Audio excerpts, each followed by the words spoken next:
man went over to another Jew at a wedding. He said, "You remember me?" He said, "I don't remember you. Who are you?" He introduces himself. He says, "You were my student. 3rd grade. You were my student." "Yeah. Wow, I haven't seen you in so many years. How is your life? What are you involved in?" He says, "I'm a teacher." He says, "Wow, just like me. What inspired you to become a teacher?" "What inspired me to become a teacher was you." He said, "How did I inspire you to become a teacher?" "I saw what an impact you had on me. I realized what an impact I can have on children. I decided to go into education." He said, "What type of impact did I have on you?" So he said, "I'll remind you, but I'm sure you remember the story." There was one day that one of my friends got himself, his mother or father bought him a beautiful wristwatch, and I dreamt for a watch, and I didn't afford one. So I decided to steal his watch. He had it in his pocket. I took his watch, I stole it. He came into class, he saw somebody stole his watch. He came complaining to the teacher, somebody stole his watch. So you made an announcement. Whoever took this boy's watch, please return it. I was too embarrassed and I didn't want to return it, so I didn't return it. So you locked the door and you said, "I'm going to have to line everybody up and empty their pockets in order to get back the watch." And that's what you did.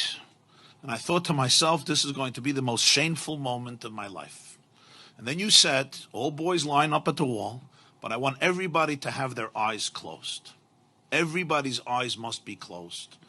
And you went from pocket to pocket, and everybody's eyes were closed. And then you came to my pocket, and you found the watch, and you took it out, and you went through everybody's pockets with everybody's eyes closed.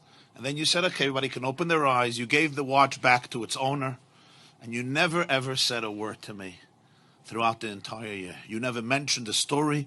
You never mentioned the episode. And when I thought to myself how you saved my dignity that day, instead of being stereotyped as a ganev, as a thief, as a shakran, as a liar, as a no-goodnik, as a despicable child, you really saved my soul. You saved my dignity. And you never mentioned a word, not only to anybody else, not only to the owner, but even to me. It happened, it's over. I understood the message.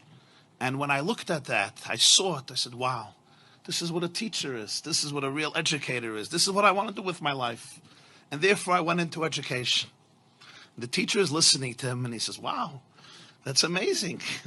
That's really amazing. But he says, but Rebbe, you don't remember the story? Like when you see me and you hear my name, I'm sure you remember the story that I stole the watch and what you did, and you didn't want to embarrass me, so you had everybody's eyes closed. And I'm the person, he says, actually, I don't know. I wouldn't know. I wouldn't know the story. He says, why not? Like, it's a pretty dramatic story. He said, because I also closed my eyes.